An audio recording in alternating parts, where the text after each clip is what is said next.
প্রিয় সাংবাদিক ভাই ও বন্ধুগণ, আসসালামু আলাইকুম এবং সবাইকে আন্তরিক শুভেচ্ছা। র্যাব 15 কর্তৃক আয়োজিত আজকের এই সংবাদ সম্মেলনে আপনাদেরকে আমি সকলকে স্বাগত জানাচ্ছি।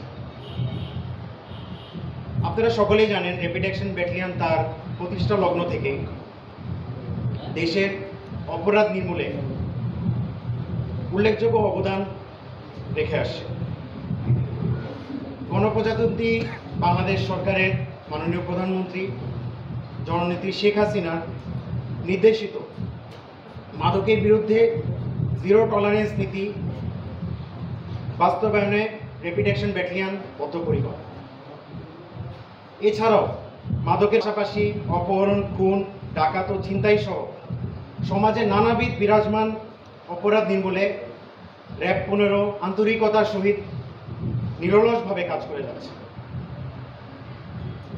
আপনারা জানেন, আমাদের পার্শ্ববর্তী দেশ থেকে